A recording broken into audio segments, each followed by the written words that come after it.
আরে সবাই মিলে না একটু স্নান করতে হবে। হ্যাঁ দিদি সবাই যাবো। ছোটকে নিয়ে যাবো না।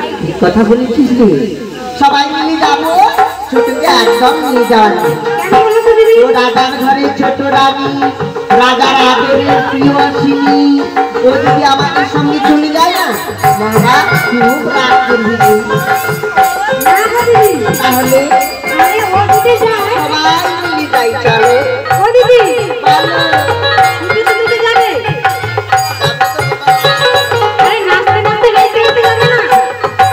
দিদি আমি তো নাচতে জানি না। তুমি নাচতে জানো না?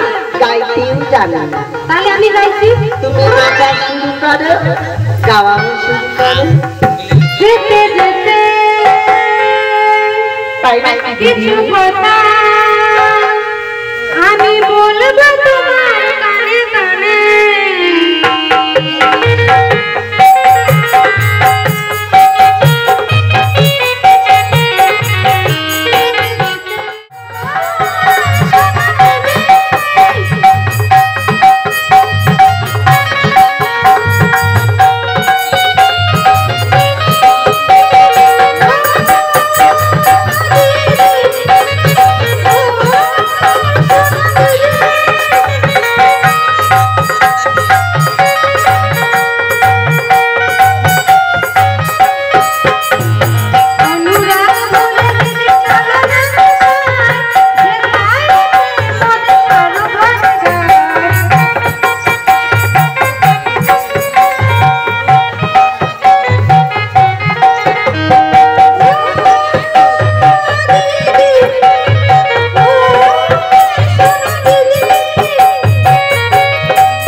পর পর মনে হটে নাকি?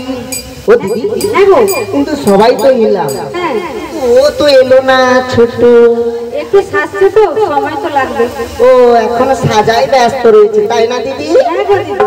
ও দিদি বলো, তাহলে আমরা এখন আবার একবার যাই, চলো না? চল তুমি একবার গাও। আমি যাইবো? হ্যাঁ গো দিদি সত্যি আমি যাইবো।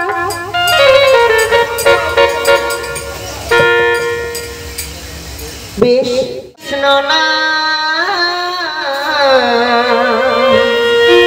পূর্বীর তোর সকল মনস্কার আজি প্রেমানন্দে বাহু তুলি চলো রে মোর সরোবরে।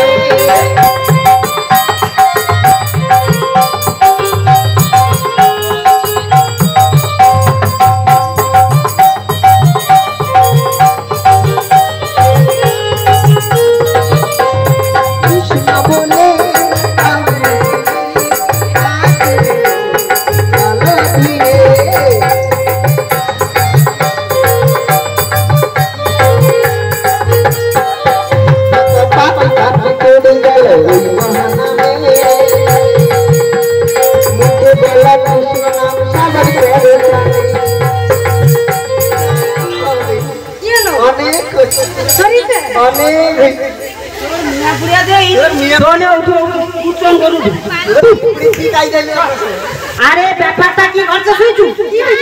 আরে আজকে যে আমার ছর আমি যুক্তি করছি, মানে বিমলাকে নিয়ে যাবো নি, মানে সরে যাবো। দেখো একটা কথা কি না, মহারাজের ওপর টাকা হয় আর মহারাজ বুড়া পর্যন্ত ব্যয় হইতেও ছাড়ি। হ্যাঁ দেখো তোমার তো পাড়া বসে দেখো। আচ্ছা আমাকে কি আমার বয়স টাকা আর কি বয়স পাই? দেখো মা একটা কথা কি না, মহারাজ ওবারে 16 বছর হয়নি, একটা ম্যাজিকে ব্যয় হয়। এভাবে তাকে যে দেখতে সুন্দর, ওকে যদি আমাদের সঙ্গে নিয়ে যে মানস সরোবরে, এর বাবা সে রাস্তাঘাটে টাকা তো আমাকে পিছনে পড়বে। দিদি টাকা তো দূরের কথা, এ দাদা পিছন ছাড়বে না, খালি আগে ধরে তাকিয়ে যাচ্ছে। এক কাজ কর, আর দেরি করিস না, আর দেরি করিস না, তাড়াতাড়ি বাড়ি পর বিমলা টাইম শুনতে পাইছে মানে মানুষ শুরু তাড়াতাড়ি